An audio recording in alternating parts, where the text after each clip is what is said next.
C L ಕಾಯ್ದೆ 1978 ಮತ್ತು ಇದಕ್ಕೆ 2023ರಲ್ಲಿ ಕರ್ನಾಟಕ ಸರ್ಕಾರ ತಂದಂಥ ತಿದ್ದುಪಡಿ. ಈ ಒಂದು ತಿದ್ದುಪಡಿಯನ್ನು PTCL ಕಾಯ್ದೆಯ ಸೆಕ್ಷನ್ 5C ಅಂತ ಸೇರಿಸಲಾಗಿರುತ್ತೆ. ಸೊ ಈ ಒಂದು ತಿದ್ದುಪಡಿಯಲ್ಲೂ ಕೂಡ ಲೋಪದೋಷಗಳು ಇತ್ತು. ಮೂಲ PTCLಲ್ಲೂ ಕೂಡ ಯಾವುದೇ ಒಂದು ಕಾಲಮಿತಿ ಇರಲಿಲ್ಲ.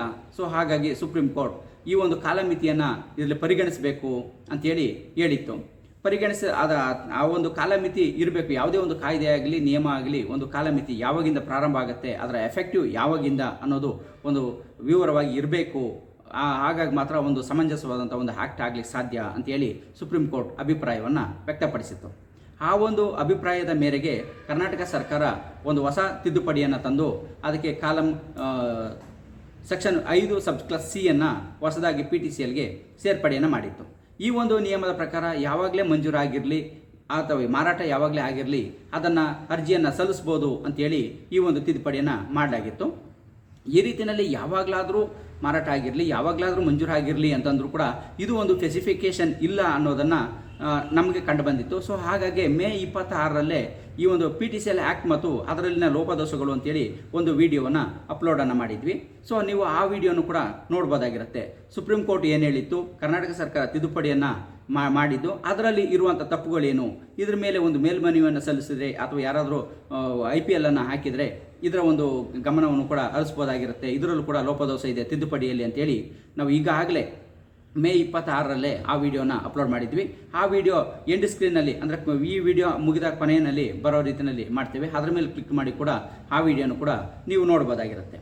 ಸೊ ಈಗ ಇದಕ್ಕೊಂದು ಕಾಲಮಿತಿ ಇರಬೇಕು ಅನ್ನೋ ಒಂದು ಅಂಶವನ್ನು ಕರ್ನಾಟಕ ಹೈಕೋರ್ಟ್ ತನ್ನ ಗಮನದಲ್ಲಿ ಇಟ್ಕೊಂಡು ಈ ಒಂದು ತೀರ್ಪನ್ನು ನೀಡುವಾಗ ಸುಪ್ರೀಂ ಕೋರ್ಟ್ ಹೇಳಿರುವಂಥ ಅಂಶವನ್ನು ಕೂಡ ಗಮನದಲ್ಲಿ ಇಟ್ಕೊಂಡು ಮಹತ್ವದ ತೀರ್ಪನ್ನು ನೀಡಿದೆ. ಈ ಒಂದು ತೀರ್ಪು ಈ PTCL ಕಾಯ್ದೆ ಏನಿದೆ ಇದಕ್ಕೆ ಒಂದು ಲಗಾಮನ್ನು ಹಾಕದ ರೀತಿಯಲ್ಲಿ ಇರೋದ್ರಿಂದ ಸೊ ಇದು ಒಂದು PTCLಗೆ ಒಂದು ಲಗಾಮು ಅಂತ ಹೇಳ್ಬೋದಾಗಿರುತ್ತೆ.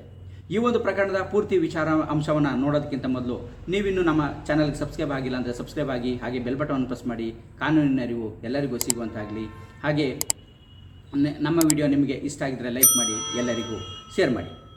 ಈ ಒಂದು ಪ್ರಕರಣಕ್ಕೆ ಸಂಬಂಧಪಟ್ಟಂತೆ ಮೊದಲು ಅಂದರೆ ಈ ಪ್ರಕರಣಕ್ಕೆ ಸಂಬಂಧಪಟ್ಟ ವಸ್ತು ವಿಷಯವಾಗಿ 1981ರಲ್ಲಿ ಲಕ್ಕಯ್ಯ ಅನ್ನೋರಿಗೆ ಜಮೀನು ಮಂಜೂರಾಗಿರುತ್ತೆ. ಆ ಜಮೀನಿಗೆ ಸಂಬಂಧಪಟ್ಟಂತೆ 1995ರಲ್ಲಿ ಅದನ್ನು ಮಾರಾಟವನ್ನು ಮಾಡಿರ್ತಾರೆ. ಅದಾದ ನಂತರದಲ್ಲಿ 2008ರ ನಂತರ ಇವರು ಈ ಜಮೀನು PTCL ಅಡಿಯಲ್ಲಿ ಇರಿದೆ, ಇದರ ಒಂದು ಅನುಮತಿ ಇಲ್ಲ, ಸರ್ಕಾರದ ಅನುಮತಿ ಇಲ್ಲದೆ ಮಾರಾಟವನ್ನು ಮಾಡಲಾಗಿದೆ. ಹಾಗಾಗಿ ಈ ಜಮೀನನ್ನು ಮೂಲ ಮಂಜೂರುದಾರರ ಕಾನೂನುಬದ್ಧ ವಾರಸುದಾರರಿಗೆ ಬಿಡಿಸ್ಕೊಡ್ಬೇಕು ಅಂತೇಳಿ AC ಅವರಿಗೆ ಒಂದು ಅರ್ಜಿಯನ್ನು ಸಲ್ಲಿಸ್ತಾರೆ.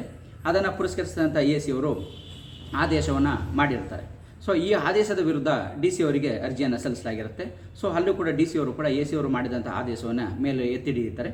ಇದರ ವಿರುದ್ಧ ಹೈಕೋರ್ಟ್ಗೆ, ಕರ್ನಾಟಕ ಹೈಕೋರ್ಟ್ಗೆ ಮೇಲ್ಮನವಿಯನ್ನು ಸಲ್ಲಿಸಲಾಗುತ್ತೆ. ಕರ್ನಾಟಕ ಹೈಕೋರ್ಟ್ನ ಸಿಂಗಲ್ ಬೆಂಚು ಕೂಡ PTCL ಕಾಯ್ದೆಯಲ್ಲಿ ಸಲ್ಲಿಸಿರುವಂಥದ್ದು ಸರಿ ಇದೆ, ಅವರಿಗೆ ಮೂಲ ಮಂಜೂರುದಾರ ಏನಿರ್ತಾರೆ ಅವರ ಕಾನೂನುಬದ್ಧ ವಾರಸುದಾರರಿಗೆ ಜಮೀನನ್ನು ಬಿಡಿಸ್ಕೊಡ್ಬೇಕು ಅಂತೇಳಿ ಸಿಂಗಲ್ ಬೆಂಚ್ ಅದನ್ನು ಅಲೋ ಮಾಡಿರುತ್ತೆ. ಅಂದರೆ ACDC ಅವರು ಮಾಡಿದಂಥ ಆದೇಶವನ್ನು ಎತ್ತಿ ಹಿಡಿದು ಮೇಲ್ಮನವಿಯನ್ನು ಡಿಸ್ಮಿಸ್ ಮಾಡಿರುತ್ತೆ. ಅನಂತರದಲ್ಲಿ ಡಬಲ್ ಬೆಂಚ್ಗೆ ಈ ಒಂದು ಈ ಮೇಲ್ಮನವಿಯನ್ನು ಸಲ್ಲಿಸಲಾಗಿರುತ್ತೆ.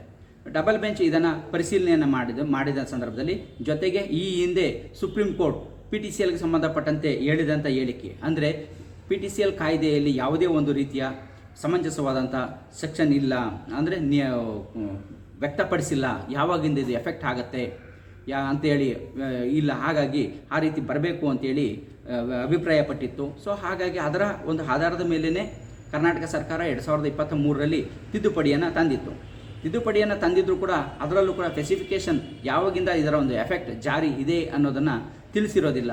ಅದರಲ್ಲೂ ಕೂಡ ಯಾವಾಗಲಾದರೂ ಮಂಜೂರಾಗಿರಲಿ ಯಾವಾಗಲಾದರೂ ಗ್ರ್ಯಾಂಟ್ ಆಗಿರಲಿ ಅನ್ನೋ ಅಂಶವನ್ನು ಸೇರಿಸಿತ್ತು. ಇದು ಹಲವಾರು ಗೊಂದಲಗಳಿಗೆ ದಾರಿಯನ್ನು ಮಾಡಿಕೊಟ್ಟಿತ್ತು. ಸೊ ಪೂರ್ವದಲ್ಲಿ ಮಂಜೂರಾಗಿರುವಂಥದ್ದಕ್ಕೆ ಸ್ವತಂತ್ರದ ನಂತರ ಮಂಜೂರಾಗಿರೋದಕ್ಕೆ ಎಲ್ಲದಕ್ಕೂ ಅಪ್ಲೈ ಆಗುತ್ತೆ ಅನ್ನೋ ರೀತಿಯಲ್ಲಿ ಅಧಿಕಾರಿಗಳು ಇದನ್ನು ವರ್ತಿಸ್ತಾ ಇದ್ದರು. ಆದರೆ ಕರ್ನಾಟಕ ಹೈಕೋರ್ಟ್ ಏನಿದೆ ಈ ಒಂದು ಪ್ರಕರಣದಲ್ಲಿ ಕೆಲವು ಅಂಶಗಳನ್ನು ಪರಿಗಣಿಸಿದೆ. ಇದರಲ್ಲಿ ಮುಖ್ಯವಾಗಿ ನೆಕ್ಕಂಡಿ ರಾಮಲಕ್ಷ್ಮಿ ಈ ಒಂದು ಪ್ರಕರಣವನ್ನು ಪ್ರಮುಖವಾಗಿ ಉಲ್ಲೇಖವನ್ನು ಮಾಡಿದೆ. ಅಂದರೆ ಇಲ್ಲಿ 12 ವರ್ಷಗಳಿಗಿಂತ ಹೆಚ್ಚು ಕಾಲ ಆಗಿರೋದ್ರಿಂದ ಈಗ ಅದನ್ನು ಕೇಳಲಿಕ್ಕೆ ಬರೋದಿಲ್ಲ. ಯಾವುದೇ ಒಂದು ಸೂಟನ್ನು ಫೈಲ್ ಮಾಡಬೇಕಾದ್ರೆ ಅದಕ್ಕೊಂದು ಸ್ಪೆಸಿಫಿಕೇಶನ್ ಇರಬೇಕು, ಯಾವಾಗಿಂದ ಪ್ರಾರಂಭ ಆಗುತ್ತೆ ಅನ್ನೋದು ಇರಬೇಕು ಅನ್ನೋದನ್ನು ತಗೊಂಡಿದೆ. ಇದರಲ್ಲಿ ಸುಪ್ರೀಂ ಕೋರ್ಟ್ ಹೇಳಿರುವಂಥ ಒಂದು ಕಾಲಮಿತಿ ಇರಬೇಕು ಅನ್ನೋದನ್ನು ಕೂಡ ಈ ಒಂದು ಪ್ರಕರಣದಲ್ಲಿ ಪರಿಗಣಿಸಿರುವಂಥದ್ದನ್ನ ನೋಡ್ಬೋದಾಗಿರುತ್ತೆ. ಸೊ ಇಲ್ಲಿ ಮೂಲ ಮಂಜೂರುದಾರರ ವಾರಸುದಾರರು ಏನಿದ್ದಾರೆ, ಇವರು ಮಾರಾಟ ಮಾಡಿದ 12 ವರ್ಷಗಳಿಗಿಂತ ಹೆಚ್ಚು ಕಾಲ ಆದ ನಂತರದಲ್ಲಿ ಈ ಒಂದು ಅರ್ಜಿಯನ್ನು ಜಮೀನನ್ನು ಬಿಡಿಸ್ಕೊಡಿ ಅಂತ ಹೇಳಿರೋದ್ರಿಂದ ಇದನ್ನು ರಿಸ್ಟೋರ್ ಮಾಡಲಿಕ್ಕೆ ಬರೋದಿಲ್ಲ ಅಂಥೇಳಿ ಹೈಕೋರ್ಟ್ ಡಬಲ್ ಬೆಂಚ್ ಏನಿದೆ ಇದು ಆದೇಶವನ್ನು ಮಾಡಿರೋದು ಇಲ್ಲಿ ನಾವು ನೋಡ್ಬೋದಾಗಿರುತ್ತೆ.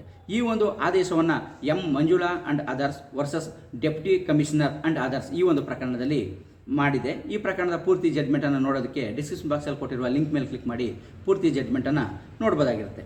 ಈ 12 ವರ್ಷ ಅನ್ನೋದನ್ನು ಕರ್ನಾಟಕ ಹೈಕೋರ್ಟ್ ಯಾವ ರೀತಿ ಪರಿಗಣಿಸಿದೆ ಅಂತಂದರೆ, ಇದನ್ನು ಲಿಮಿಟೇಷನ್ ನಾವು ಒಂದು ಇದರಲ್ಲಿ ಎಕ್ಸಿಕ್ಯೂಟನ್ನು ಮಾಡೋದಕ್ಕೆ ಸಂಬಂಧಪಟ್ಟಂತೆ ಈ ಒಂದು ಅಂಶದಿಂದ ಪರಿಗಣಿಸಿದೆ ಅಂತ ನೋಡ್ಬೋದಾಗಿರುತ್ತೆ. ಯಾಕೆಂದರೆ 12 ವರ್ಷಗಳಿಗಿಂತ ಮೇಲ್ಪಟ್ಟು ಯಾರೇ ಒಬ್ಬರು ಸ್ವಾಧೀನವನ್ನು ಇದನ್ನು ಮಾಡ್ಕೊಂಡಿದ್ರೆ ಅಡ್ವರ್ಸ್ ಪೊಸಿಷನ್ ಅಲ್ಲಿ ಅಡ್ವರ್ಸ್ ಪೊಸಿಷನ್ನ ಕಾನೂನು ಅಡ್ಡಿ ಬರುತ್ತೆ. ಸೊ ಹಾಗಾಗಿ ಇಲ್ಲಿ 12 ವರ್ಷಗಳ ಒಳಪಟ್ಟಿದ್ದರೆ ಇದೊಂದು ಲಿಮಿಟೇಷನನ್ನು ತಗೋಬೋದು ಅನ್ನೋದು ಇಲ್ಲಿ ಗಮನಿಸಬಹುದಂಥ ಅಂಶ ಆಗಿದೆ. ಸೊ ಹಾಗಾಗಿ 12 ವರ್ಷಗಳಿಗಿಂತ ಹೆಚ್ಚಾಗಿದೆ, ಹಾಗಾಗಿ ಇಲ್ಲಿ ರೆಸ್ಟೋರ್ ಮಾಡಲಿಕ್ಕೆ ಬರೋದಿಲ್ಲ ಅಂತ ಹೇಳೋದನ್ನ ಹೇಳಿದೆ ಅನ್ನೋದನ್ನು ಇಲ್ಲಿ ಗಮನಿಸಬಹುದಾಗಿರುತ್ತೆ. ಸೊ ಹಾಗಾಗಿ ಲಿಮಿಟೇಷನ್ ಇಲ್ಲಿ 12 ವರ್ಷ ಅಂತ ಅನ್ನೋದನ್ನು ಇಲ್ಲಿ ಸಮಂಜಸವಾಗಿ ಕರ್ನಾಟಕ ಹೈಕೋರ್ಟ್ ತಗೊಂಡಿದೆ.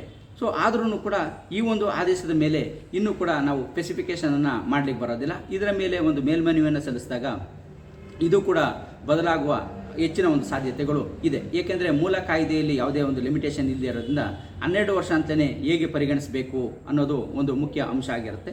ಸೊ ಆದರೆ ಲಿಮಿಟೇಷನನ್ನು ಯಾವುದೇ ಒಂದು ಡಿಕ್ರಿಯನ್ನು ಎಕ್ಸಿಕ್ಯೂಟನ್ನು ಮಾಡಲಿಕ್ಕೆ ಇರುವಂಥ ಒಂದು ಕಾಲಮಿತಿಯನ್ನು ಇಲ್ಲಿ ಪರಿಗಣಿಸಲಾಗಿದೆ. ಸೊ ಹಾಗಾಗಿ ಮುಂದಿನ ಒಂದು ಆದೇಶ ಏನಾಗುತ್ತೆ ಅನ್ನೋದನ್ನು ಅಥವಾ ಮೇಲ್ಮನವಿ ಹೋದರೆ ಅದರ ಮೇಲೆ ಆಗುವಂಥ ಆದೇಶವನ್ನು ನೋಡಿ ಅದನ್ನು ಪರಿಗಣಿಸಬಹುದಾಗಿರುತ್ತೆ. ಸೊ ಹಾಗಾಗಿ ಈ ಒಂದು ಕರ್ನಾಟಕ ಹೈಕೋರ್ಟ್ ಮಾಡಿರುವಂಥ ಆದೇಶ ಏನಿದೆ ಇದು ಈಗ ಪ್ರಸ್ತುತವಾಗಿದ್ದು PTCL ಕಾಯ್ದೆಯ ಇದಕ್ಕೆ ಒಂದು ಕಡಿವಾಣವನ್ನು ಹಾಕಿದ ರೀತಿಯಲ್ಲಿ ಇದೆ.